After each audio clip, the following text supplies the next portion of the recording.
Live. And we're live. What's going on, D-Bags? Hope you guys are doing well. I'm back here with, yes, another episode of Detox Podcast, episode 85. Checking my notes. Wow, we have been doing this for far too long. My name is Darren Rita. I'm your host. Feel free to connect with me at any of the links down below. If you're interested in music, podcasts, or comedy, do consider subscribing. We are, not fastly, but we're approaching 700. And before I introduce you guys to my guest this week, I just want to talk to you real quick about car insurance. These days, it seems as if we're able to do more and more from home. So while you're at home, why aren't you saving money on your car insurance? Your hometown agency, Kenosha Auto Insurance, has specialized for years in simple, hassle-free car insurance using the latest and touch-free technology to help you get the best rates for you and your family. So what are you waiting for? Give them a call today, 262-448-4141. That's 448-4141. The website is kenoshains.com. It's on the screen right now. One last time, that's 262-448-4141. Now, with all that out of the way, all the church announcements done, I'm going to pull up the live chat here real quick. I'm just pumped to introduce you guys my guest this week. We've talked about him. If you've been following the channel at all, we've talked about him at lengths here on this podcast, and also very highly of. He actually was, like me, played college basketball, much higher division than I did. So former NCAA college athlete, also collegiate level basketball coach, and is now the owner and operator of the Grind Factory in Madison. Let's give a wet detox welcome to Jamal Mosley. There's no clap track, but I'm clapping. We're clapping for you. How are you? How are you, Jamal? Pleasure and honor to be here, D. Rita. Thank you for being here. It's honestly it's a very full circle moment for me and for the show, especially with our relationship and whatnot. And I also wanted to just say, congrats on the Grind Factory and everything that's going on with that right now. It looks like it's a lot of fun. Appreciate it. So for those that don't know, we're gonna get into Jamal was my college coach, and we're gonna get into all that in a little bit. But first, how has been this process of starting up the Grind Factory? What is it, for those that don't know, and then I guess we can get into how you started it. Right. So the Grind Factory is a private facility gym that I own down here in Madison, Wisconsin. It's got a half-court facility in there with a hoop. We got some TVs. We got some weightlifting equipment, Vertimax machines. So everything an athlete would need to get better. Nice. So how does that work then? Is it something where it's like, more of a private session thing, group sessions, whatnot? Exactly. So we run private and small group sessions out of there. Oh, okay. So do you, for like players wise then, who do you train? Like how often do you train with the people you train? How does that all work? We're in the gym 7 days a week. I'm blessed, or was blessed enough, that I hired on an additional trainer because I had so much motion, I guess. Nice. Of demand. So there's two trainers there, me and myself, and I have another trainer named Leangelo, who goes by Lee. We're open 7 days a week. We do private training, small group trainings all day long. My hours are basically a little bit different than his because I do have a day job, but he's there all day long. And we pride ourselves on catering to every athlete. So, I mean, we have the sixth grader that can't quite dribble yet, all the way to, I'm proud to say, one of our probably most known students is a female that's ranked in the top 100 of the ESPN. Oh, wow. And so she has been that way for the last 2 years. We take no credit for that, but she does come to our gym often. That's fair. She's there 5 days, 7 days of the week. So, but yeah, so I mean, we have a lot of kids there right now that are coming and going. We just like being able to be there and just be a cog on their way to success. That's incredible. How is that then you're dealing with a lot of different, almost everybody that comes in obviously has a different story, like you said, is at a different, stage in the game. How do you guys kind of manage being able to support these different people in different aspects of their basketball career? Just having the experiences. It's basketball. It's not rocket science. Yeah. So, I mean, for us, it's just having the experience. I've played basketball my entire life. So it's seamless to me whether a child has has good athleticism and is 6'5" as an 8-year-old, and so they're blessed, or if they're 5'5" as a senior and probably didn't play JV. I have one of my prize kids now. He never played varsity basketball. I've been training him now for about almost 2.5, 3 years. He never played high school basketball, but around here, people know who he is. And so that's what I do is I kind of pride myself on, finding those people who have a love for the game. Like you, D. Rita, you had a love for the game at the time. That's very true. I mean, it's finding those people who have a love for the game and have a passion for it and want to get better. That's awesome. That definitely, I feel like when they're, and I'm sure you could probably attest to this too, when they have that want to get better and they have a love for it, it's definitely, they're probably more receptive, and it's a lot easier to get whatever you're trying to get to them across. It's way easier to get those messages through. Curtis Rankins says in the live chat, when are you going to train him? D. Rankins, we've been in contacts. He been MIA, missing in action. He told me he was going to come through a couple weeks ago with a couple of female hoopers. So, I mean, we got to tell him we're going to touch base this week, though. Okay, good. You don't see, Curtis, now you got to expose yourself on my show. Curtis is on next week. Now he got me nervous that he's not going to show. I'm going to have to call in on him. We can't be having that, Curtis. You got to show up. Pull up to the gym. Now, you mentioned that you've been playing basketball your whole life. How early did you get into hooping? To be honest, nowadays, the youth go into basketball with a reason for it. I just enjoy playing. So I grew up close to a basketball court. That's what we did. So when we wanted to have fun, everybody went to the park. We played basketball. So I kind of just grew up playing it. It was fun. Then I realized as I got older, some of the opportunities that could be, or the doors that could be opened. And I mean, I kind of just stuck with it from there. I wish I had a better story about it, but to be honest, it was that I just enjoyed having fun with it. That's how I kind of. Wow, yeah, that is very simple. That's very straightforward. But I mean, that's what I feel like. That's probably the beauty in it too. Is just something you enjoyed doing. So it was like always, regardless of what you got going on in your life at the time, you can always kind of rely on that thing to be that enjoyable thing. Exactly, that's the therapy. I've definitely felt that before.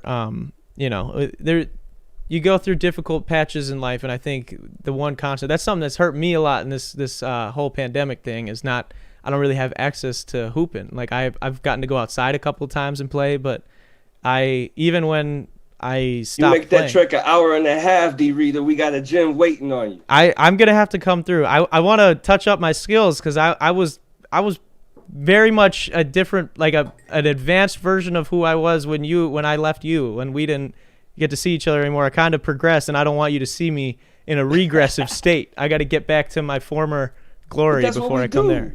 We help you along that way, so you're in good hands. That's fair. I guess I should look at it that way to get back. I picked up boxing a little bit right now, so because it's a little bit more. There's nothing wrong with that. Yeah, it's a lot of fun doing that too. But so when did you said, like, obviously you just started playing for fun. When did it like really become serious for you? When were you like, okay, I can make some things shake. I can maybe play in the NCAA.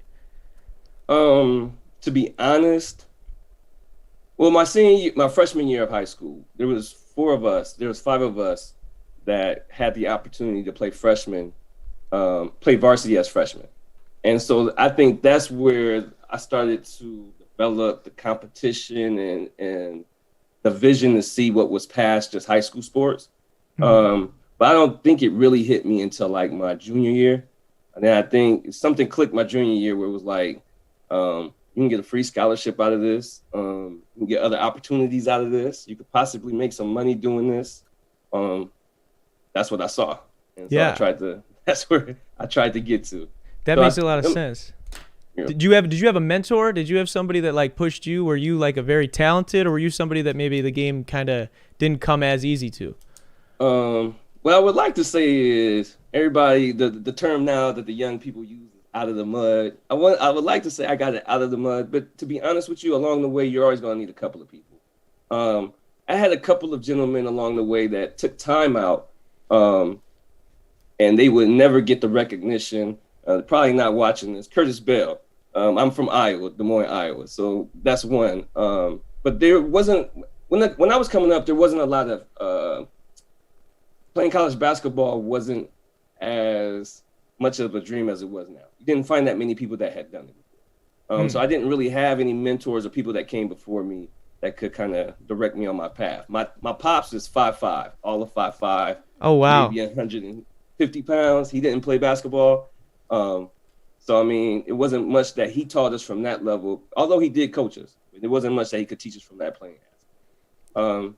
I just love the game. I'm talking about to the point where, like, when I was young, I would listen to the games on replay on my headphones. And then we're talking about back in the day when you got the set tapes. I would record games. You were listening to it. Yes, I would record the game off the 8-track, listening to the speaker of the television, and then I would replay it on speakers while I would do my chores in the house. That was just something I did. So I always was listening to basketball. Yeah. Watching it. So.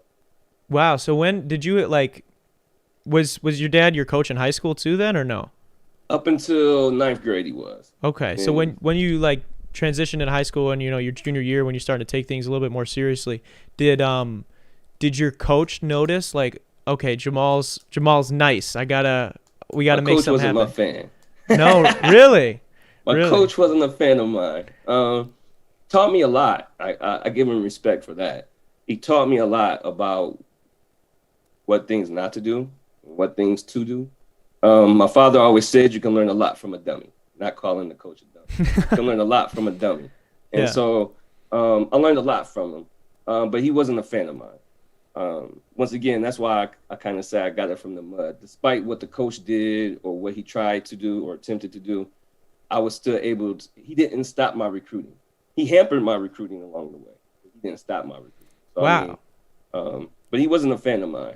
So was it tough getting? Because I don't know. I know I'm sure when I was going through high school and then college. Obviously, this is very recent, so it was a little bit different. What was the process of once you were considering, okay, I can maybe get a scholarship out of this? How does one affect your chances of that? How can a coach? Was he not playing you? Was he pulling you out in crucial moments of games? So this is aging myself 30 plus years ago. I almost want to say. So this was before social media, right? Mm-hmm. So when a coach saw us play, the way they would get in touch with us is through our coach. And our coach could affect our recruiting by what he had to say to us, or if he even brought that information to us to let us know this school asked about you.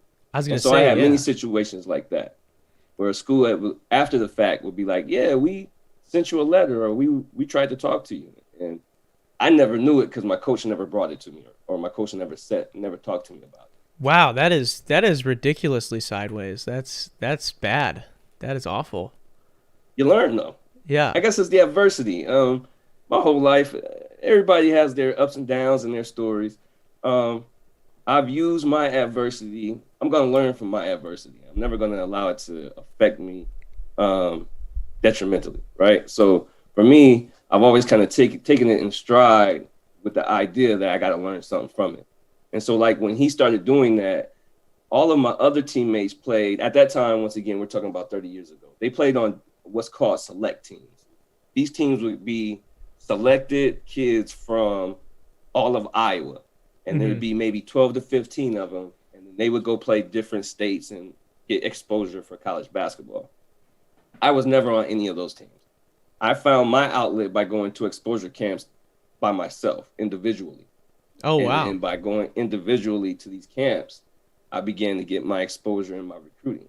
So my recruiting never came through the coach. My recruiting never came necessarily from the school. My recruiting came from the fact of I would go spend $200 to play in these camps throughout the Midwest during the summertime. Wow. Worked for me. Von Coleman Future Stars camps. Wow, that's crazy.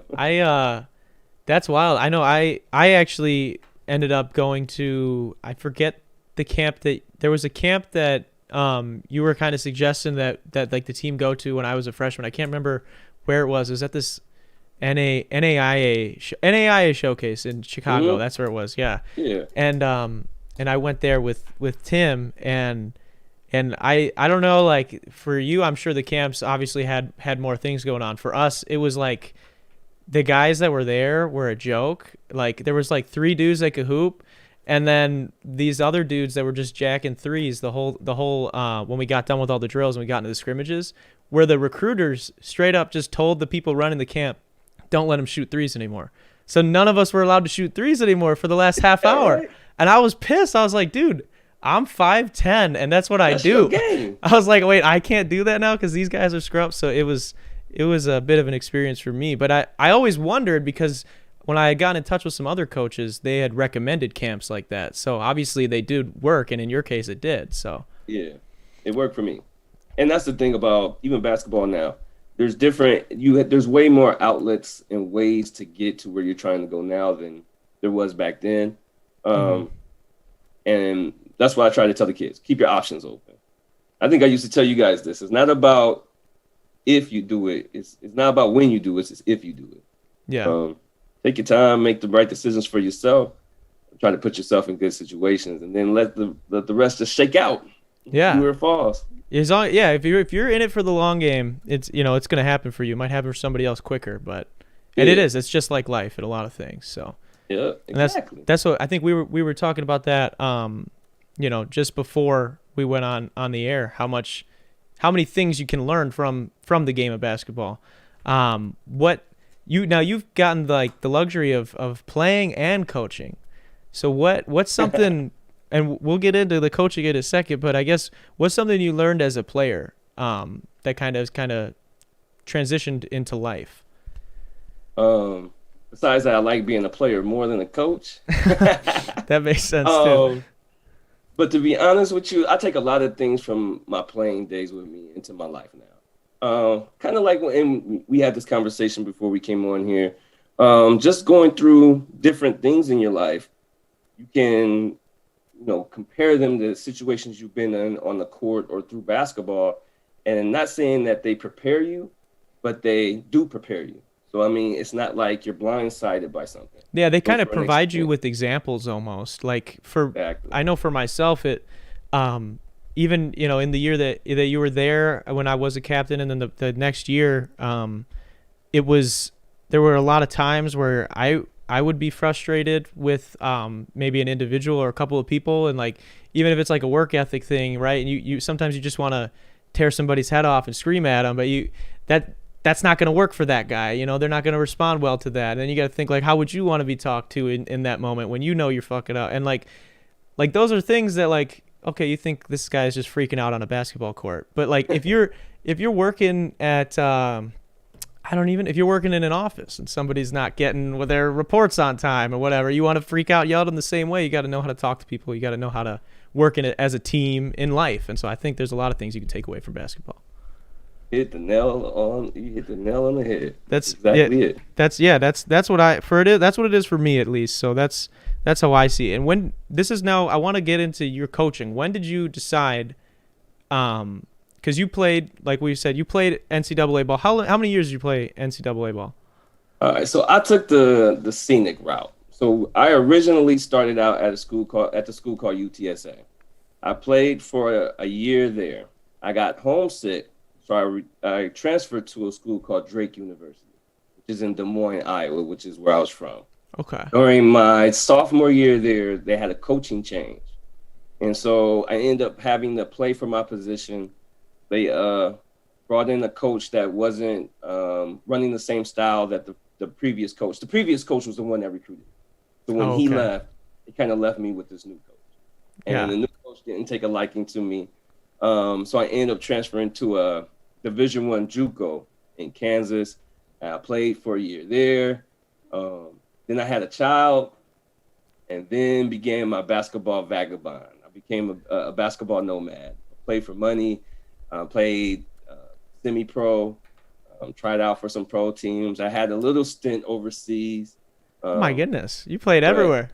I tried to do what I could with the talent that I had. So that's kind of how the playing kind of turned into the coaching. It's almost like what you said. I'm not in a race against other people. I'm in a race against myself. I was trying to get the most out of my potential that I could. Then once I felt like I got the most out of my potential, it got to a situation where I was like, what's next? What do I do now? I can't play basketball forever. And I didn't want to coach. I didn't necessarily like the egos. And I know I'm difficult to get along with. Why am I going to want to do that with kids? That would be crazy. And right? you had a couple bad instances with coaches, so I'm sure that had to scare you a little bit too. That too. Like, coaches are assholes, for lack of a better term. And I'm not an asshole. So it's like, I could never be a coach. But I didn't mind teaching the game, right? And so my wife is in the military. We moved around a lot. I played on a lot of military-based teams. But we were living in San Diego. And I had an opportunity to coach a team. And then the coach that ran the entire program left. And so once he left, he kind of left the kids there kind of high and dry. So I made a negotiation with the director at that time that I would take the team over for the time being until she found someone that would take over, because I didn't want to coach. Yeah. And that turned into my own program. 4 years later, I had a program with about 50, 60 kids in San Diego. And like I did with you guys, the most important thing to me about basketball is the experiences and the opportunities. And so what that made me realize by being in San Diego, we played against the likes of the Ball brothers. Our team played against Lonzo Ball. They played against DeAndre Ayton, the number one. He was the number one pick, plays for the Suns. How was playing against those guys before you? It's cool. It's you take the fandom out of it. I was never a fan because they were always kids to me. But like even now, it's cool that when I see them, they acknowledge me. Like it's not a situation where they, you know what I'm saying? It's like kids that you actually see growing up on the way up, and they can remember you. And so seeing those kids at that young of an age, and they were set for stardom then, just being able to kind of see that was cool. It gives another side of basketball, right? So that opened my eyes up to the experiences that basketball offers. And so when we moved back to Wisconsin, my idea was to just to find something to keep with basketball. And so I ended up getting a job. I actually worked at for a hot second, a cup of tea at what was that? What's the school in West Bend? West Bend. We played. They in the conference. I can't think of it. It's a UW school. It's a little UW school. Okay. Yeah, the Red School. We played them.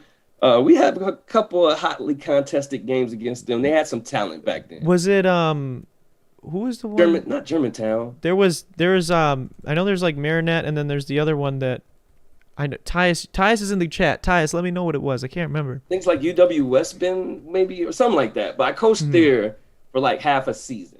And then I ended up getting a job at Fox Valley Tech in Appleton. Was it UW Washington?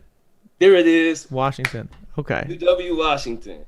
There you go. Shout out to the chat. They pulled that. UW Washington. So I had a hot cup of tea there. Probably coached half a season there as an assistant coach. But then I was offered a job at Fox Valley Tech in Appleton. And then I ended up taking the men's and the women's job. They offered me both. How does juggling two programs work like that? When you love what you do, as you know now, when you do what you love, you make it work. So, and I lived in Madison, so that means I was commuting that whole time. So I would drive that hour and 45 minutes every day for practice, and I would just knock out two practices. So it actually worked out pretty good. Oh man, yeah, that's a lot though. Doing two, back to back. Like, was it back to back practices then? Yeah. Okay, yeah. That's crazy. I asked this to D Harp. He was on the show a while back, and he's done some coaching of younger kids and girls and boys. And I asked him. Actually worked with me I threw a camp one time down here in Stoughton, Wisconsin, and he came and worked with me. Oh really? Yep. That's cool. That's really cool. He was on the show. We were talking about his coaching and whatnot, and he said that I'm going to be paraphrasing here, but he said that girls will listen a lot more than his guys will, and he was coaching like 8th grade, 9th grade boys versus like 6th, 7th, 8th grade girls, and the girls were much more receptive to his teachings. And he is entirely correct, buddy. I don't disagree, being on the other side of that. So they don't. But see, this is the thing. Kids, men, us young men can get away with athleticism. So Mm-hmm. we, instead of necessarily maybe learning the IQ or learning the X's and O's, we'll rely on our athleticism. Uh, Females, young women, actually do what you ask them to do, and then they can see and comprehend that this is why you're doing it, and so they're able to put it into play a lot sooner than boys. That makes sense. That makes Well, I sense. mean, it's true in that concept. There's a reason why. There's a Yeah. reason why, but Yeah. That makes sense. So you're how does like even getting different like coaching jobs, are you like applying for these jobs? Is it people like kind of just like seeing your work and being like, okay, I know that name, let's see if maybe we could take an interview with him? in both of the positions I applied, Okay. um, got the interview, and then from there, like when I applied for the job in Appleton at Fox Valley Tech, um, they were going through a transition period, and so when I took over the men's job, they had a women's coach, and then they had some issues, or excuse me, it's the other way around. I took the women's job originally, Oh, okay, and gotcha. so then the men's job opened up, and I had ran some of the men's open gyms because they didn't have a coach. And Oh, so okay. because I had ran some of the men's open gyms, the men's or some of the kids on the team went to the athletic director and was like, we like him to coach us as well. Wow, I didn't that's turn that down. yeah, that's I nice. They're advocating mean, for so I'm you. not gonna say I was asked to, but it was kind of like offered, like you Mhm. take over the men's as well. Yeah. Like, yeah, Wow, that's a neat opportunity. So how long were you there? How long were you there? I was there for only a year. Okay. And Yep, a then year there. you were over at you got to And I URock, got right? went to, came to Rock Okay. So how long, so I get this timeline right. How long were you at URock before I showed up at URock? a year. Okay, a year. So that That was was it. your second year when I And see showed up. that now, and this is the part where we got to remember about our team. I didn't recruit. They had hired me so late I wasn't the first choice. So I was Okay. hired so late in the recruiting process that I wasn't able to recruit my first year. And to be Okay. honest, that first year leading into the second, the upcoming cycle would have been my first cycle with recruiting players I wanted, right? I was able to get some of you guys. You fell in my lap, D Rita. Yeah, I was able to get I was I'll able tell to get that some other story. players. Yeah, so I know that I wanted to get into that too a little bit. FY, so the chatter that threw out the UW Washington, that was Grant. Grant's in the chat. How are you, Grant? Grant, tell my son what's up. I still have mad respect for Grant McNaw, man. We We actually still touch base from time to time. Tell him I said what's up. he could hear you. He'll probably shoot me a message here in the comments. But that's, it's funny that you say that. I always wondered. I know you had been talking with some guys from Madison. Some different players and hoopers and whatnot that you had kind of known from the Madison area, because I know some of them were there when I was trying out and whatnot, coming to open gyms. For me, I didn't even know, and I've said this a couple of times on the show. I didn't even know if UW Rock County was a real school when, like, I had asked people because I got benched in high school. I didn't really get it. I like did my own thing and I was training on the side. I had a bunch of other guys that I would help train too on the weekends and whatnot. But for whatever reason, wasn't really given a whole lot of time to play. So I knew I didn't really have a chance playing anywhere. Yeah. But I kind of wasn't ready to like just get on with my life, I guess, yet. So I was like, All down, right. yeah. And everybody was like, well, what are you going to do? Are you going to go, where are you going to college? And everyone's putting all this pressure on you. And I was going to go to this little tech school, like 40 minutes away from my house. And it UW Gate, or not Gateway. It's not UW. It's just Gateway Technical College. And so I was just going to get like a little tech degree. I did a lot of tech ed in high school and whatnot. And then,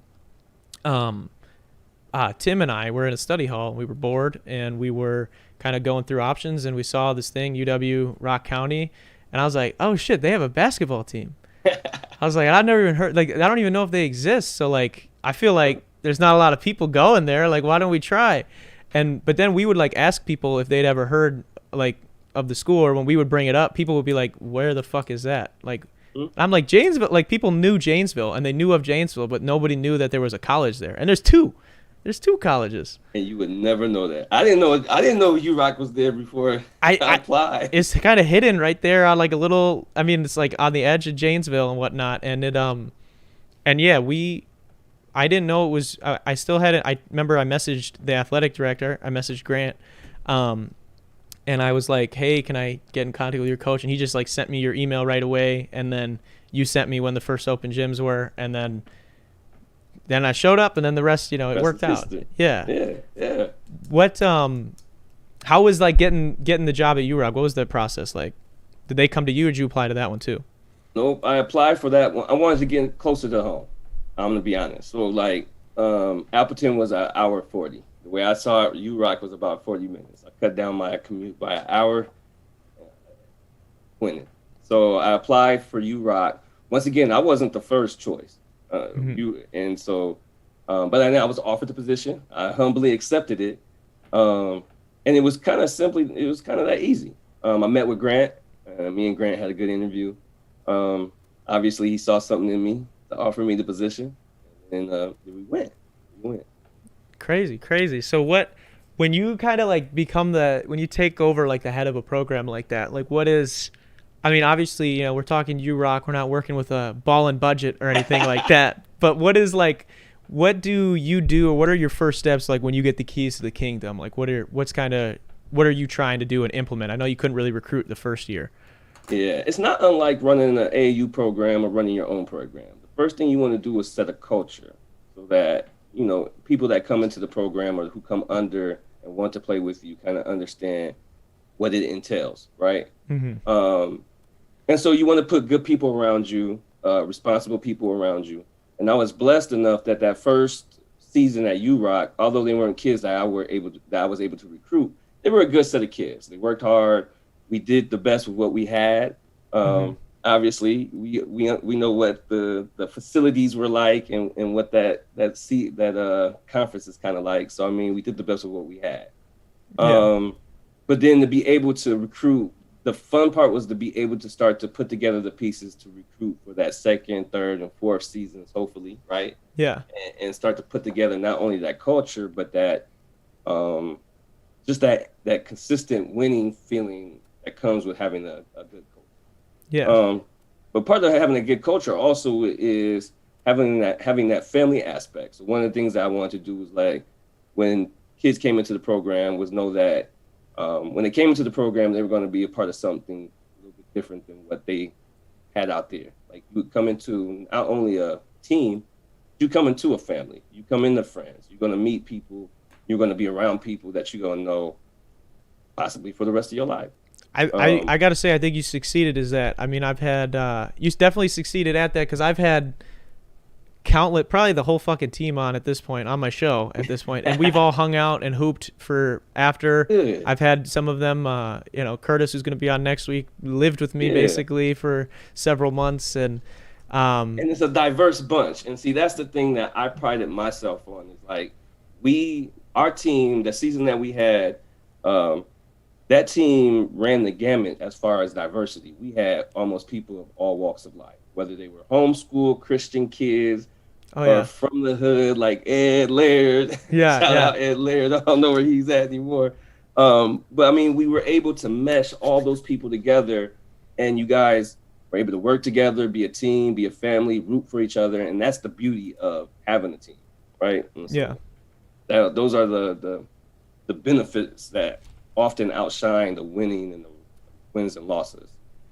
Yeah, I definitely agree with that. I think it's kind of another beauty of the game where I think you can kind of let other things go and everybody can just enjoy it and be there for each other. And the friendships you do make when you're going through shit. I mean, just like the fact that we got to take these buses, 7-hour rides with these people. Like, how can you have to like these people, like you have to love each other or else you're going to be miserable. And so I think we definitely did that all the time. And we don't get on each other's nerves because we taking those 7-hour bus trips and we have a long season, but that's what family does. You don't get on each other's nerves, but at the end of the day, I might get on your nerves and you might get on my nerves, but anybody outside of this family, they don't get that option, right? So I'm gonna step in for them when that time comes up. So that was always my feeling. I agree with that. Now we're gonna get into the UROC stuff here in a second, but I want to know when. Obviously, I know how I looked a couple of years ago when we first met, and like physical build wise, and I know I gained some weight after that year, but I know how I looked. I know how tall I was. I know what I came in wearing. I know the color of my skin. So like I know. I'm curious as to what you thought when Tim and I, these two scrawny little white boys, showed up. Because I've told the story a million times on this show. Like we didn't even get picked when we ran that first day. We didn't get picked to play, and then when we got on the court, we didn't lose. And so like it was, I was curious as to what you thought, because obviously you didn't recruit, you had other guys in mind and whatnot. So I was curious as to what you thought about that. Be honest, those are the type of student athletes that I love. What do they call them? The underdogs, right? Yeah. And so we were trying to bring in hoopers that could go, and to be first of all, you guys weren't intimidated. That's the first and most important thing. There was no signs of intimidation. The second thing that goes into it is that you guys came to play. So you weren't caring about who was in front of you. You had one objective, and that was what y'all's objective was. The third thing was y'all were so cool. Like y'all were so cool, and that's the type of coolness that you want on the basketball team, because you got to have a good mix of people who are serious about basketball, but then you got to have a mix of people who understand what their abilities are getting the most out of their abilities, and they're having fun along the way. They're just there for the ride, right? And so with me, especially with you two, because I saw you two, I met you two together, so I always kind of see that as Tim and D. Reed. Yeah. You guys played well together. You would set him up, he's shooting. He knock him down. You set him up, he knock him down. Now, along the way, D. Reed developed into a scorer, and I didn't see happening. I didn't see that happening. Yeah. But so when I first saw y'all, to be honest, after y'all started, we had a good time with it too. When y'all started winning, it lightened the mood in that gym, because it was like, one, y'all just ain't gonna walk into the gym and beat these kids. But there was a lot of testosterone for sure. Yeah, exactly. And it was the way I see it was healthy testosterone. It was fun. It was fun. Exactly. I remember it was. You're right though. It was very very tense, because I remember we did a full workout first, and then everybody got to hoop, and then it was like the three, because Derek also didn't get picked, and it was like the three sad little white boys on the side, like watching everybody play, and then we got on the court, and I remember it was like I think it was like a couple games in when we hadn't lost yet, and then I think Tim had just swatted somebody out of nowhere, and then like I had pump fake G, and he went flying, and you stopped the game. And I don't really know you that well, and you stopped the game. I thought I was in trouble. I thought I traveled, and you stopped the game. And you came out. You're like, what's your name again? I was like, Darren. You're like, Darren, that's what I'm talking about. You just like dapped me up, and G was so mad, and it was, but he was laughing, and we were all like jokingly mad at each other. And it was fun, and from there on, it was a blast. So yeah, and I remember all those good times, and the things that, like you, to go back to your original question, what did I think of you and Tim? Like I said, you are the type of, I could see past the limitations, and I saw what you could offer. Same thing with Tim. And so that was my thing, is those are the type of people that you have to have on your team. I appreciate that. That means a lot. I thought, I figured, like I said, I know the optics of it, and I definitely joke about that all the time. I know how it looks. You talking about D. Bieber? Yeah, he. Hey, tell him I said what's up too. He's doing good. He played the next year too. And he got a lot better. He's been working. He's been working out too. He's getting swole now. He's probably. Oh, tell him I said what's up. I definitely will next time I see him. So I want to. So you mentioned winning, like a culture and whatnot, and like a brotherhood, and keeping people together and look out for one another. And obviously as the season went on, and it being your first like year where you did recruit some guys. I know some guys ended up not working out, and we ended up playing them. They played for other teams later down the season. One of them did not like me because I took his spot, so he sent some mean shit to me. Who's that? Sean. You remember Sean? I'm not gonna name a last name. Oh, he did go to like Baraboo or something, didn't he? The next year, I think, or it was like after you'd left, we played him, and he was very upset. He was very upset because he would tell me every day before tryouts were like official. He was like, "Man, you're gonna be a great relief point guard. You're gonna be great, whatever." And I just kept like, "Yeah, man, all right, we'll see."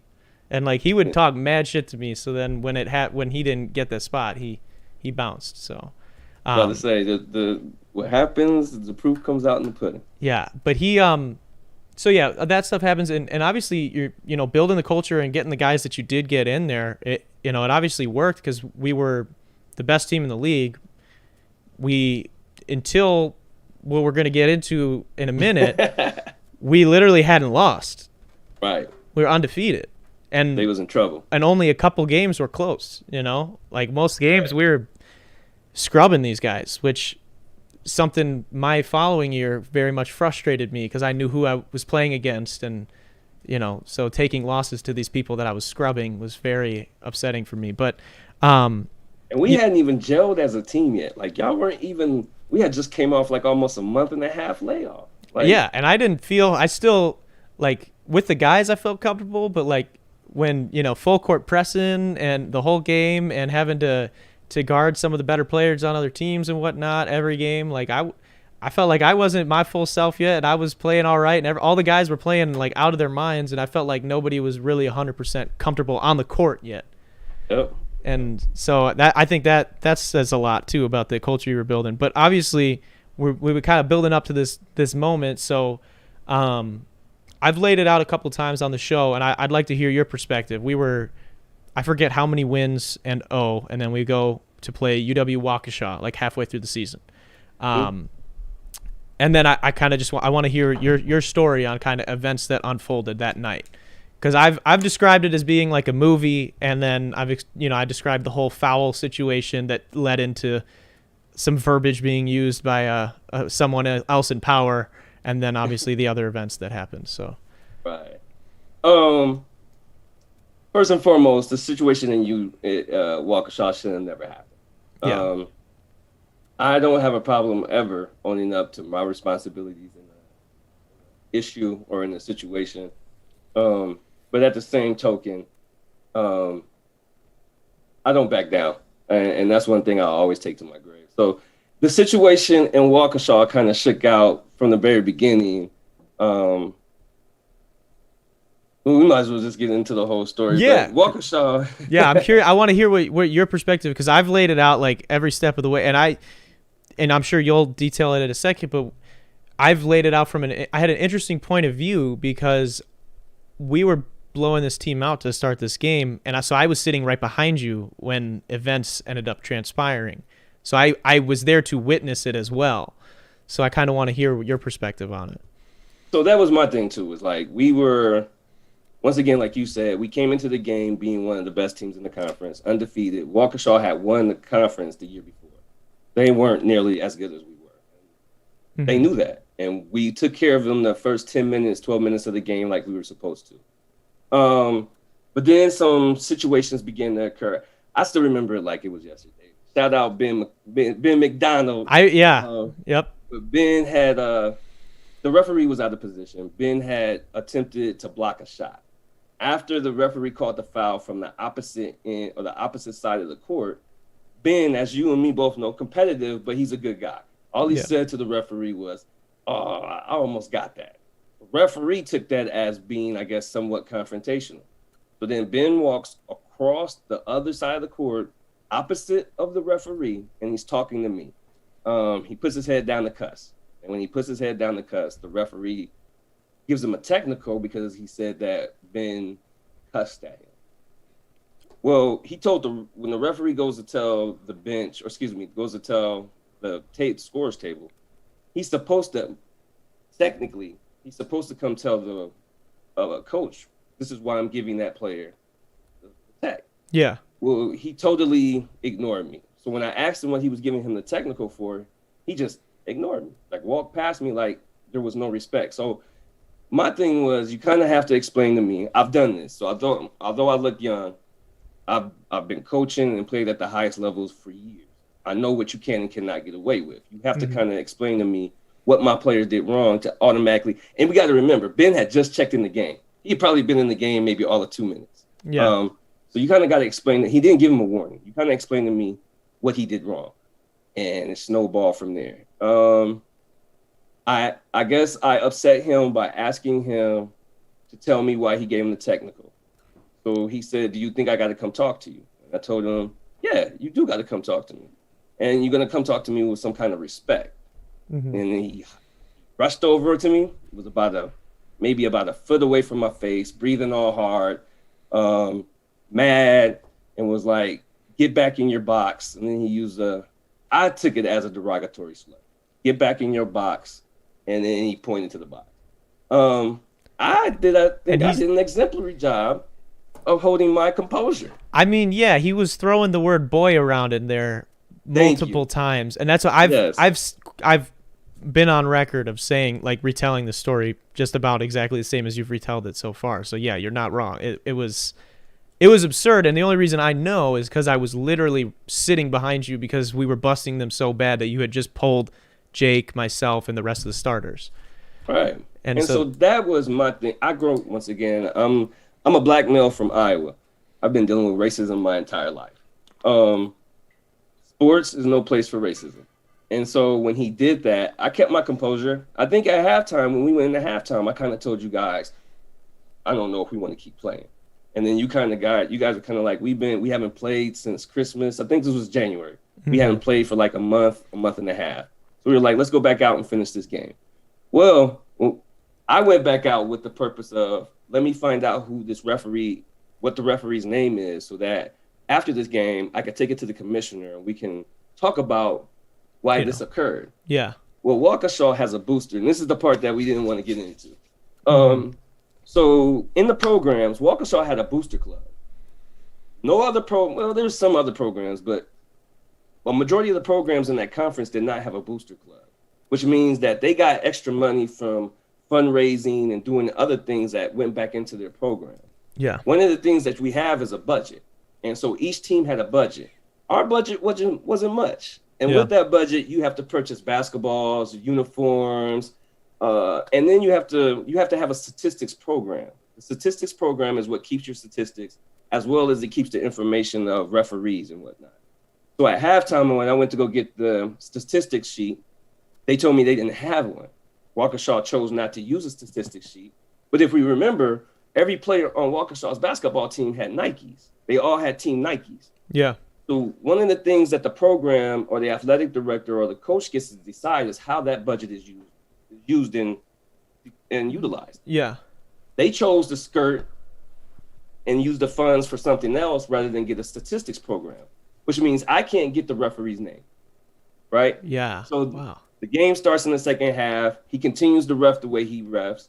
And as the game ends, I simply asked him for his name. I said, "What's your name?"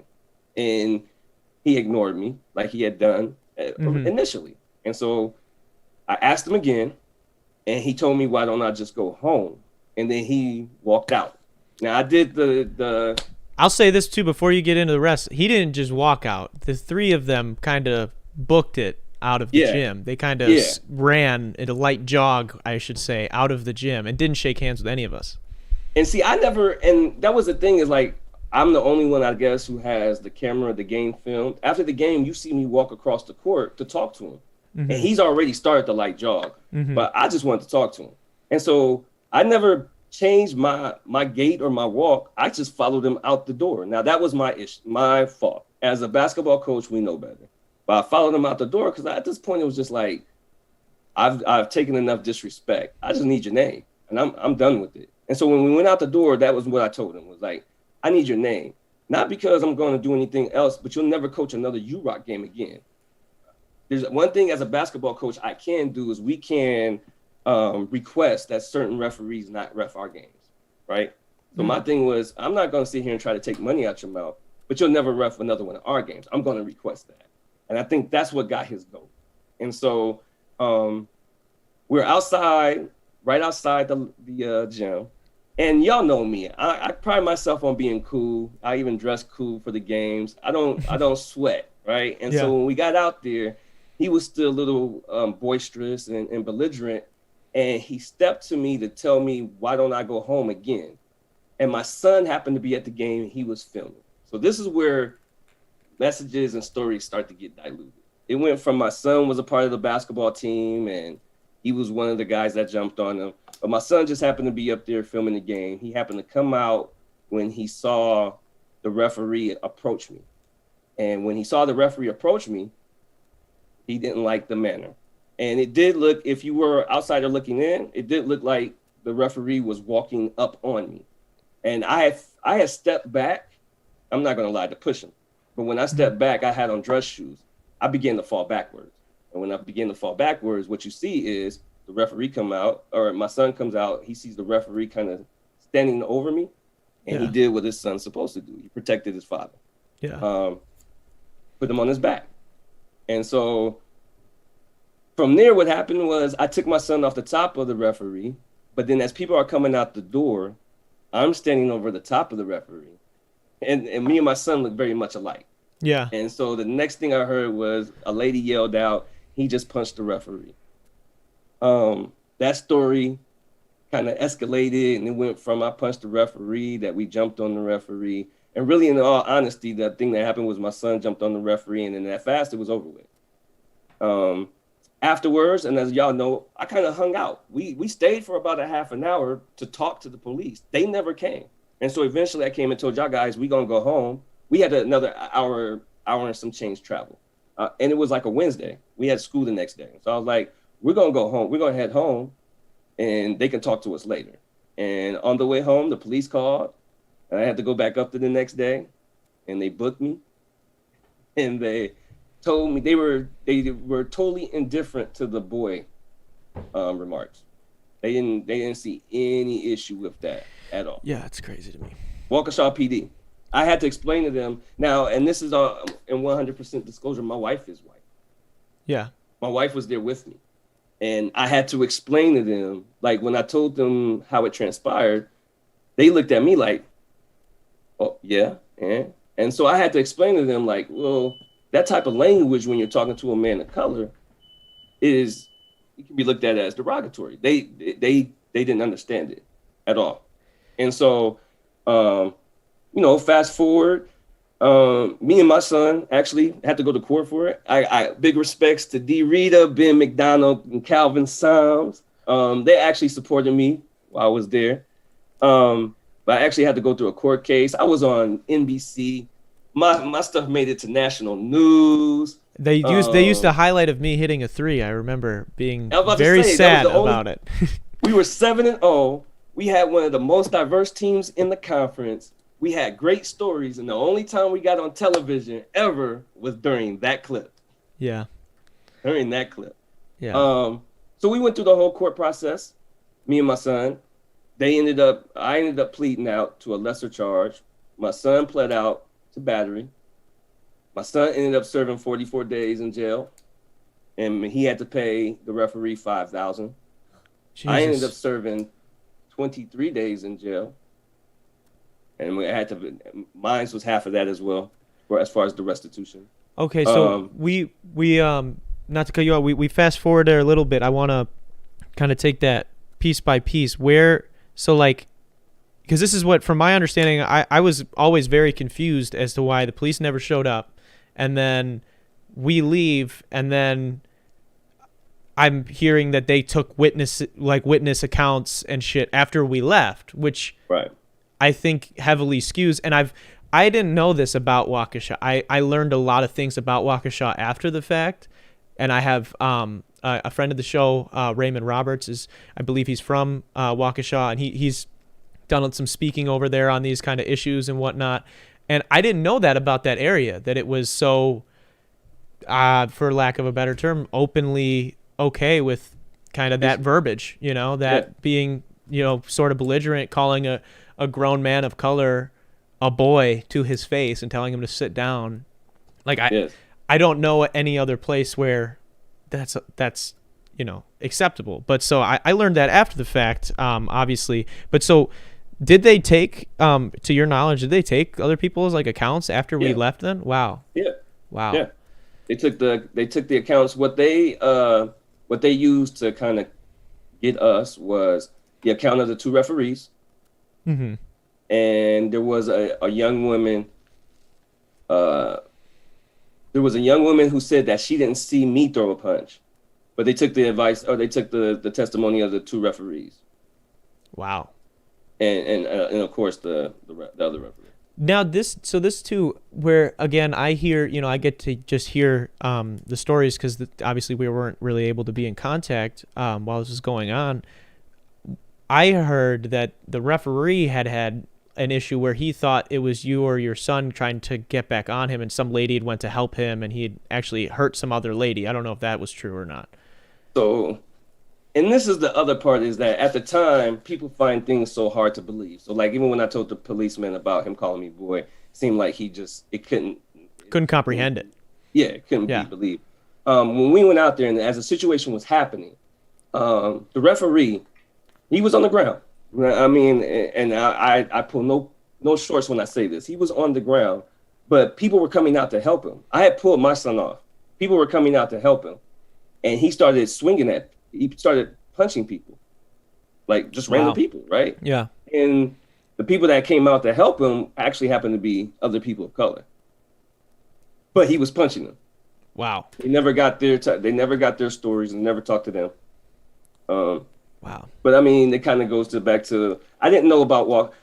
So, and you know this, I moved to Wisconsin a couple of years before that, URock. So I wasn't familiar with the area. The only areas where I've ever picked up, and I drove to the games.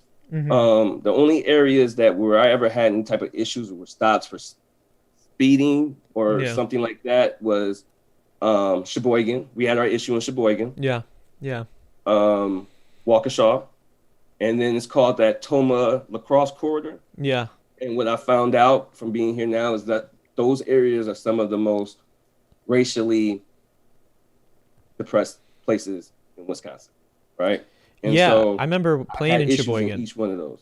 Well, Sheboygan, if I remember correctly, they were calling us thugs and like screaming us off the court, like following us to our locker room, calling us thugs. And they have a policeman come in and escort us out, right?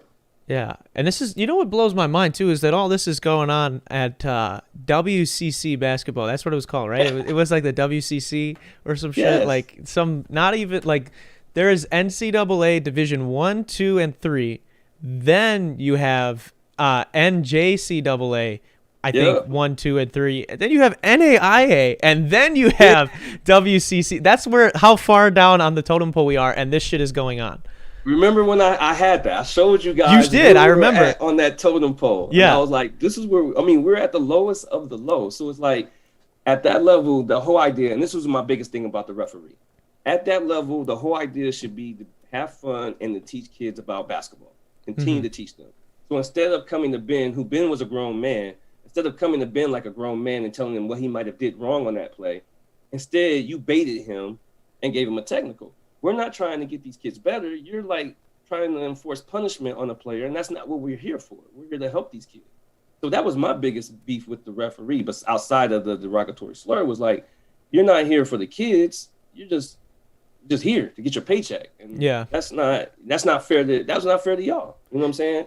And it's not worth it too to be a fucking WC. It's not worth the money, to be a WCC ref if you're just doing it for the money. Like, it's not worth it. Yeah. And then the thing was, I don't think he wasn't a good ref. So I mean, I'm gonna keep it all 100. He wasn't a good ref. He was out of position when he made the call. Yeah. So I mean, from the beginning, and I've had other refs now look at the game and they were like, he was atrocious. Yeah. Well, and prior to that, this is the part that I've mentioned multiple times when I've already told the story, is that we were beating this team by like 18, 20 points or something like that. And then, the starters get pulled out, and then they called 11 fouls. It was 11-0, the foul calls. And then the tech. So it was like literally the whole, like let's say we were up by 20. I don't remember exactly how much it was. They called 11 fouls. That's 22 free throws plus a tech. It was a span of 8 minutes. It was 8 minutes and some change where they called foul after foul after foul. They even got Ernie upset. Ernie never got upset about anything. Yeah. Ernie was upset. And it was just like, this is ridiculous. Like, really? This is how it's going to happen. And so, and that was my thing also, was like, as a basketball coach, I don't care about wins. We care about wins and losses, but my thing is if we learn from our losses, that's the most important thing. Mm-hmm. But I mean, it's hard to learn anything from that. Yeah. Other than we was undefeated. We could take a loss. That wasn't a big deal. It was the way we took a loss. You're not going to demean us or demean me and call it. I mean, everybody on our team was frustrated after the game, and it wasn't because of that one situation. It was how the game was called, right? Mm-hmm. And so that was my thing, is we're cheating the kids. That was my whole thing, plain and simple. Now, If I had it to take it back, of course I would, because I feel like I cheated you guys. That was my biggest thing. Also, was that I felt like I cheated you guys out of the experiences and the opportunities that we could have had. We was about to go on and do some special things. We was ready, and it wouldn't have been just that year, because that was the first year we kind of were all together. It was only going to get better.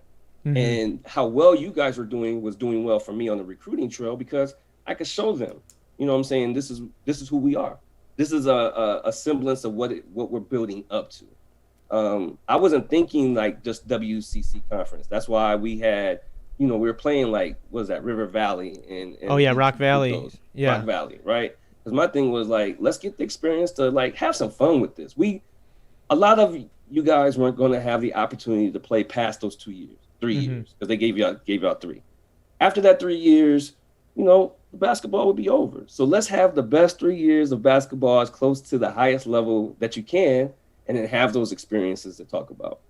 And I felt like I did a good job. If I told you the amount of players that we had contact me after seasons to see if there was space for them to come play from other schools, it was kind of funny, because it was like I had quite a few players that were good players that after the season they were ready to transfer. Yeah. Come to UROC. But like I said, I made a bad choice, and that's the part where I didn't like it. It was just that we weren't able to see all the hard work come to fruition. We had put in some work. So after that all happens, and what was it like? So you had to go back up there the next day, because I'll tell you from my perspective, what happened was was it after school? It was after classes, the next day.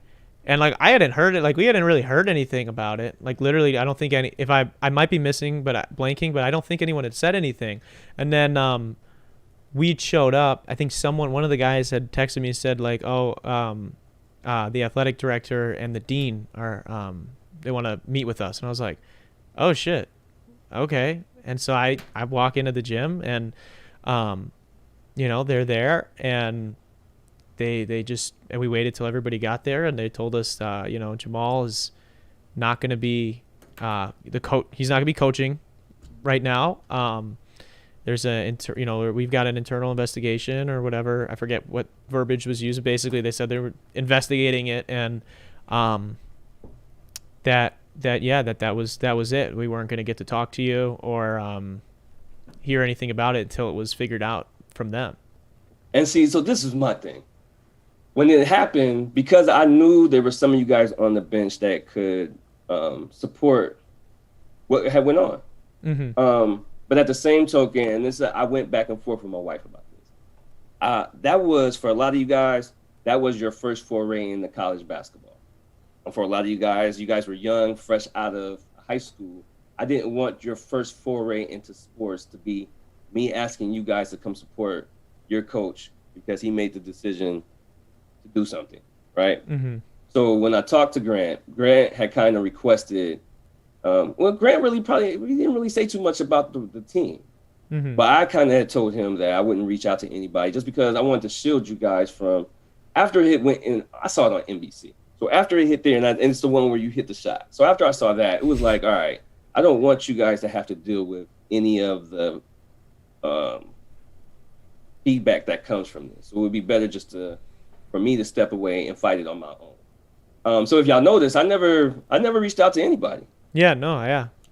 It was I'm not gonna lie. It was hard. Yeah, I was gonna say it was a very weird situation for myself and for a lot of the guys. I know that. I know you mentioned earlier that David had came and saw you in Iowa. Were you guys, this was after all of this, right? Well, actually it was down here in Stoughton. So I had that was like that summer. Well, that was before that, to be honest with you. I haven't seen anybody since then. Okay, because I know. Right before that summer, right before that happened, I had D Hart work. I worked for a company called Breakthrough Basketball. So then, to be honest, I worked for a company called Breakthrough Basketball. So besides coaching at UROC, my money maker was I would work basketball camps for this Breakthrough Basketball, which entailed me traveling nationwide. And so through the summers, I'd be gone 2-3 months out the summertime because I'm traveling to different spots. Doing these basketball camps, and I got paid well for it. And so one time I had a camp here in Stoughton, and Dave came down and he worked the camp with me. This would have been Okay. right before the season Oh, started. okay, cool. Okay, I was misconfusing the timeline. So you didn't. Because of that, I lost a lot of stuff. So after this situation happened, not only did I lose that job at URock and they kind of distanced themselves, but then I also lost that job. I was gonna ask about that. Yeah, what like because I obviously saying you were doing a bunch of other stuff. Then I'm sure it made it difficult to kind of figure out what you were gonna do Boom. in that moment. So then What? I lost that job. I'm in a funk, right? And so because I have a love for basketball, here where the real story comes in. So because I got a love for basketball, I go back to playing.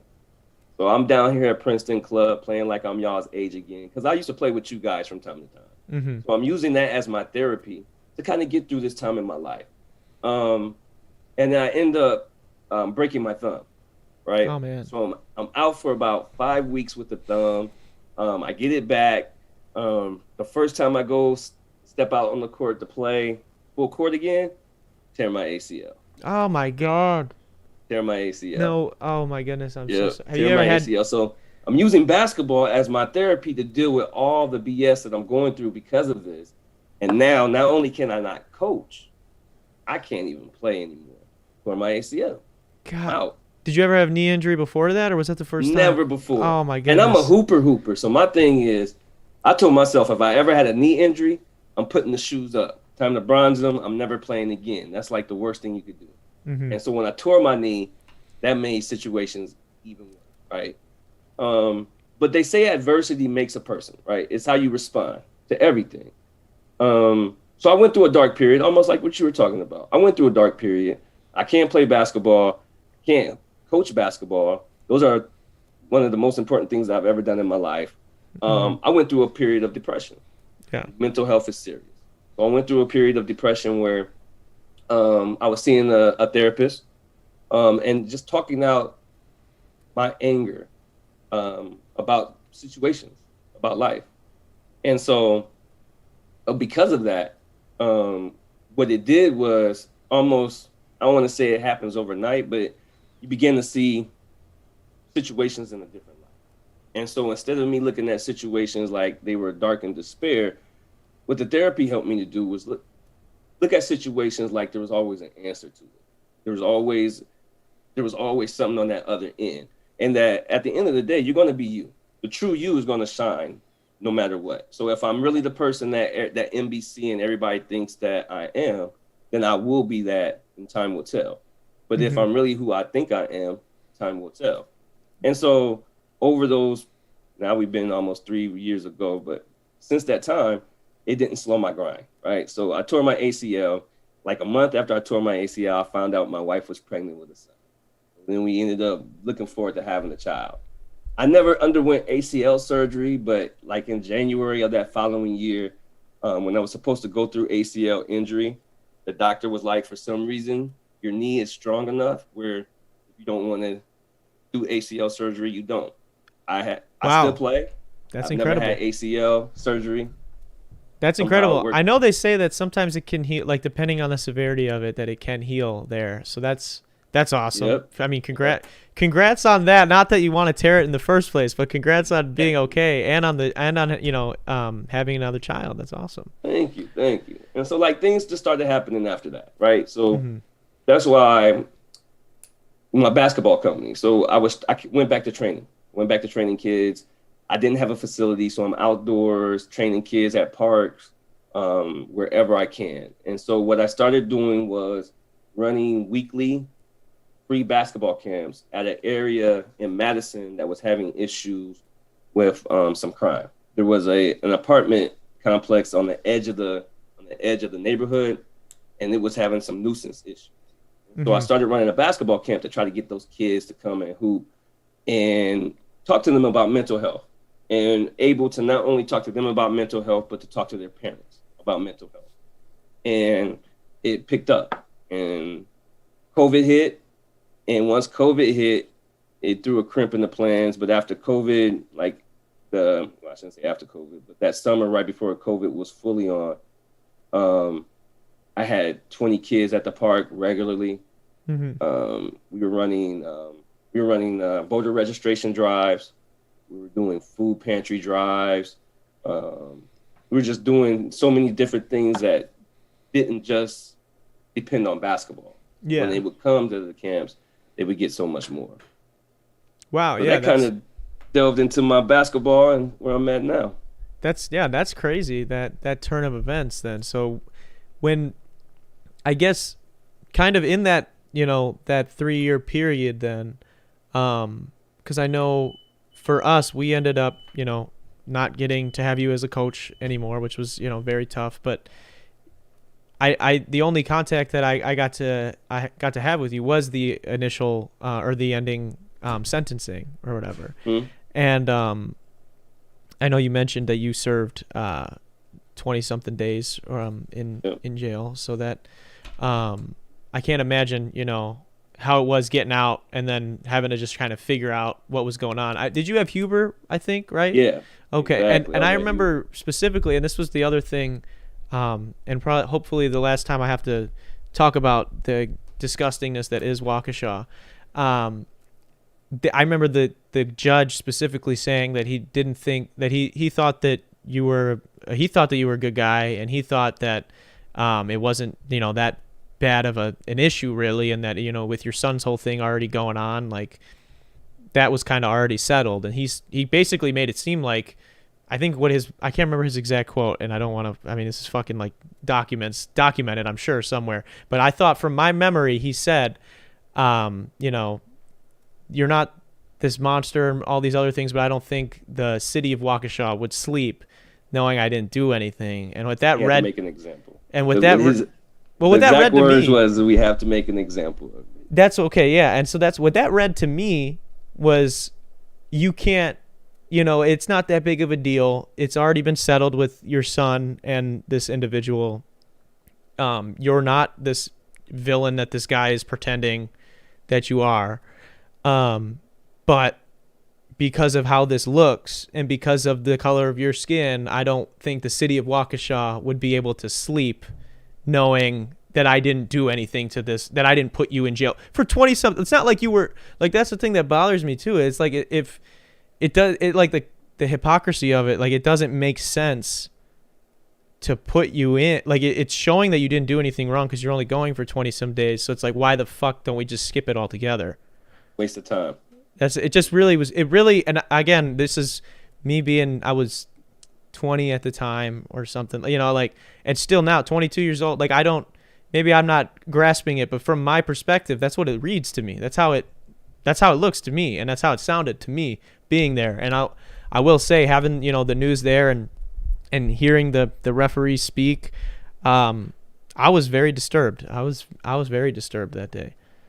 And so this is the thing that, I don't know where the mental therapy help comes from. I was angry. I'm not even gonna, and y'all know me. I can get angry at times, but I was never the type that I would get, rah angry. Yeah. And so for me, my anger has always been a slow anger, and I do my anger in private. And so that was the one time where it was angry, because exactly how you said it looked, it was. And so what therapy made me, or helped me to understand, was the way I saw it and the way you saw it was really the truth. And that's what it was. You know what I'm saying? It may not make sense, but that's the ugly truth. And it's either we understand the ugly truth and learn to deal with it, or not even deal with it, or do something about it. Yeah. But the ugly truth was that no matter what he did, he was going to be protected. And like you said, the damage had been done. Yeah. But because it had blown up on a national spotlight, that was why the judge felt like he had to do something. And even my lawyer told me that. And so that was another reason to be angry right there, because it was like, all right, so once again, I'm being penalized when I didn't do anything wrong, but I'm being penalized because of the way it looks. Yeah. Right? Just moving the goalposts, It was like, at first it was, oh, you did this. And then it's like, okay, well, actually, literally, like, for it to even make sense for us to charge this other person, that would then say, like obviously you didn't fucking do it then. So we know, like, that's just what blew my mind, was like, okay, you guys already settled this other thing. And so before you said I did this thing, but now you're saying this person did this thing. So now you're moving the goalpost to just say, well, it looked like you did this thing, so we got to do something. Yeah, this is the crazy part. When you look at the legal terms, I think they gave me attempted battery. That's something that's very rarely given in that court. People didn't even know what that was when I told them it was attempted battery, because that's something that's very rarely given. It's either battery or assault, right? That was their way, I guess, to appease everybody else. We'll give him attempted battery, so it's not seen as bad as a battery, but it's still a charge, right? It's still something that shows up, and so you're not doing me any favors by whether it was battery or attempted battery. You're not doing me any favors. And like I said, I had a lot of anger with that, because it was just like, all right, I put in all this work to get here, and then to have this happen. Even now, part of the reasons why I don't coach.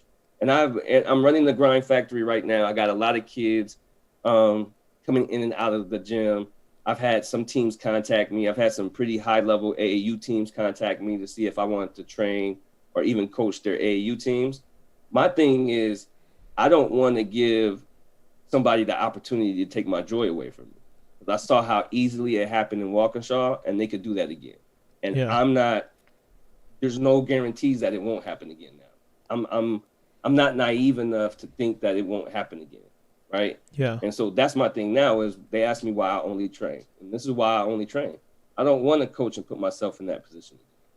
Yeah, I mean, I definitely get where you're coming from, especially, being, this is your thing. This is you're the, you own this, you get to do this, you do it when you want to, with who you want to, right? And it's you control the environment. You don't have to leave anything up to the chance of some crazy person like in Waukesha incident. So that's it's crazy. It's just, so I guess the last thing I want to get into then was when everything was like set and done, then or I guess everything wasn't set and done when we were getting ready, because the court case took a while, right? It took like over a year. Like kind of we said, it's kind of still going on. Like the criminal court case is over. Yeah. Right? But like he's still trying to get money. Jesus. And he's still trying to get money. And so we're still kind of fighting that behind the scenes as well. Jesus. But like I said before, it's all about who you are as a person. What I was doing 4 years ago or 3 years ago, I'm still doing now. I was still involved with basketball. I was still involved with supporting and helping and empowering student athletes. I can't tell you where that referee is at right now. I can tell you he's not doing that, right? Yeah. And so that's my thing, is the proof is in the pudding. It hasn't stopped me from doing what I was going to accomplish from the beginning. This is what I was called to do. He might want to question his, right, for his reasons for doing it. Yeah. I can say that you were missed. You were very, very missed by the team and by myself personally. I appreciate that. Because the thing that you got to understand, especially with, now, like you said before with you and Tim, when we all have our preconceived notions. I didn't have you as my starting point guard. I can't even lie. No, I know. I was aware. Yeah, it was. I knew where I was going, what I was going up against. The point guard position, especially as being a point guard myself, that's they're the ones that set the tone for your team, right? Because they're the ones bringing the ball up the court. They're kind of the face of the team until you get to the other players on that squad. And so for me, I always wanted my point guards to kind of embody what our team was about. And going in, you wasn't my starting point guard, but I think you started the season as the starting point guard. Never lost it throughout. Yeah. Once we played our first game, I was already starting. That was, you embodied what our team was about. We were hard. We were underdogs, hard workers. We didn't have all our chips in a row. We didn't have the best of everything. But when you played us, you was going to have to strap up tight. You was going to have to bring your lunch pail. It wasn't going to be easy. And so those were one of the things, like after we talked, I didn't talk to you guys for a long time. And then to hear that you were thriving at that level, that was probably one of my biggest joys, because I saw it in you. I ain't going to lie. I saw it in you. But I knew you were kind of capable of those things. And then to throw you, that would have been the fun part, was the following season to throw you on a team with, now we have a seasoned Jacob, you have a seasoned Ernie. We might have had a couple more recruits. You got, kids that have now a year under their belt, and we had an entire summer to train and do like we had did the summer before. That would have been the fun part, to kind of see where we would. Yeah, that would have been something really special. I think you're absolutely right. I also think even that season, had those things not happened, I think we probably would have You had a had. chip on the way. Yeah, I mean, this is what a lot of people don't understand, and it just adds another layer. Like, obviously, the more important shit is what ended up happening. Obviously, like the shit that case and just the ideology behind the things that were being said by this other individual. Like, that's more important than basketball. Like, that kind of shit, I think everybody can understand that.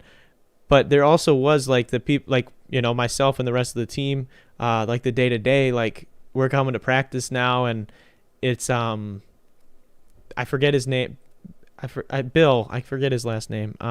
Coach the girls. Yeah, you very Yeah. nice dude, super nice Yeah, guy. super cool dude. But and with all due respect, some guys took advantage. It's weird when you have a crisis or you have like a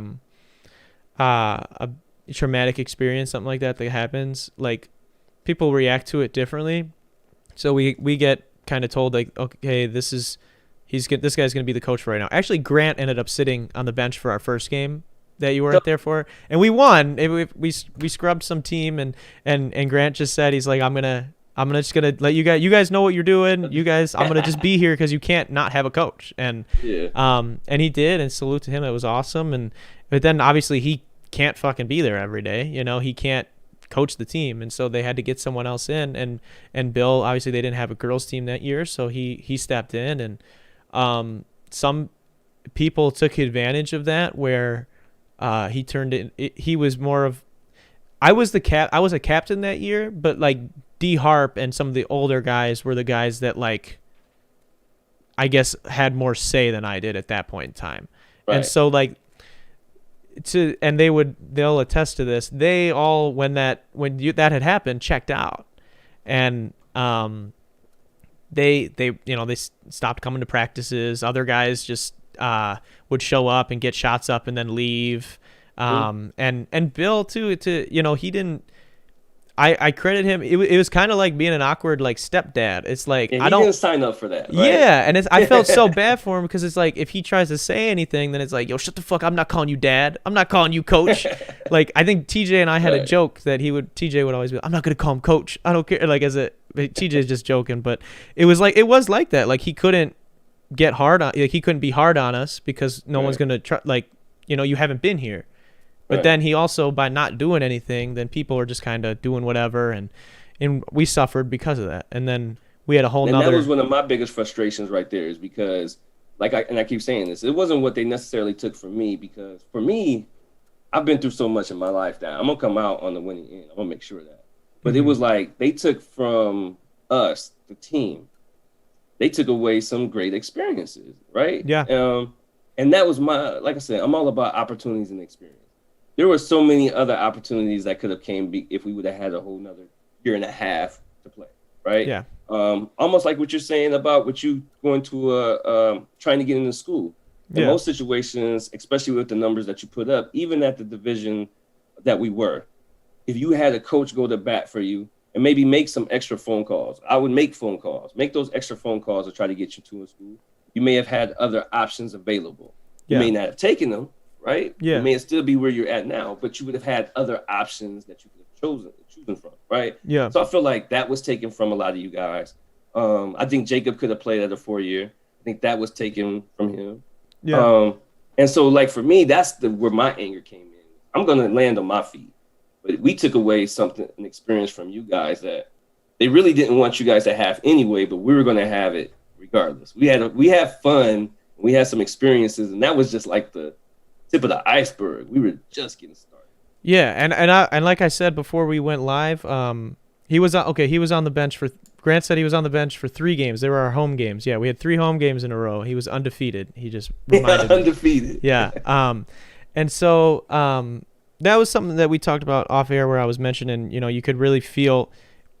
It's not like we didn't know how much you cared about it while you were there. I definitely did personally. I know I would be in there as much as I could with you before practices, but a lot of like I was mentioning to you before we went live, you really felt it when you were gone. You definitely felt I know, to my knowledge, like you helped us get those like just like little shit, like getting us extra jumpsuits, like even though like just getting the opportunity, like, okay, you guys can get these jumpsuits for a little extra money, like I got a deal from this person, like we're gonna get these set up, or getting us you funded completely those extra pullover shirts and whatnot that we wore, and we did this like it was kind of silly little thing after you were gone. We would wear them inside out every game to like show, like, is that right? Yeah, because we were like in defiance. We were rebelling. Yeah. We were gonna do other things to like kind of show a little rebellions, but we just we had already caused enough problems, and we weren't winning as much anymore, so we were all kind of bummed, and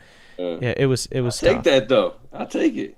Yeah, we definitely missed you, and I think you definitely like you said, your true character shines through. Even just explaining what you've been doing now, in Madison and in that area, and helping people, and I was gonna ask you how did you get back into all of it, and you kind of answered that before I even got to ask, because like you said, you're going to make it happen, and no matter what, they might have got a bucket on you once, but you're not gonna let them get we're playing, it's win by 2, and you're gonna win by 2. Yeah, and I don't know, I salute you for that, and I really look up to the things you've been able to do. Yeah, I appreciate that, especially coming from D. Rita. That was one of the things I also told my guys today. It was like, the gym, I had to let my other trainer take some of my appointments. But I said it felt good to say that I have a podcast with one of my former athletes, right?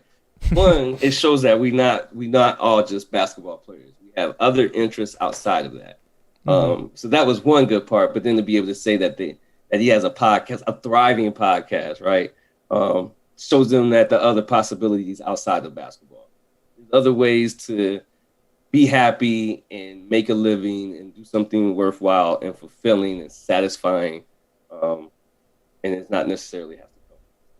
Right? Yeah. Take the lessons you learn from the sport. Exactly. You learn from it and you can apply it to those things. I appreciate you saying that. Absolutely. Now we've covered a lot of bases here. We covered pretty much all, like, you're getting into basketball, you getting into coaching, the whole us meeting and that the whole fallout from the incident and whatnot. Do you have any questions for me, Jamal? Oh, it's time to be interviewed, D. Rita. Oh, okay. See, that was my thing, was like the D. Rita that was my starting point guard is definitely not the D Talks host of a thriving podcast, rapper / all the other things that he is, right? Yeah, so we kind of got into that off air before we got here. But what was it that made you take that interest? The pull, because you weren't necessarily the most out. It took, once you got to know you, yeah, you were outgoing, but you were a quiet cat.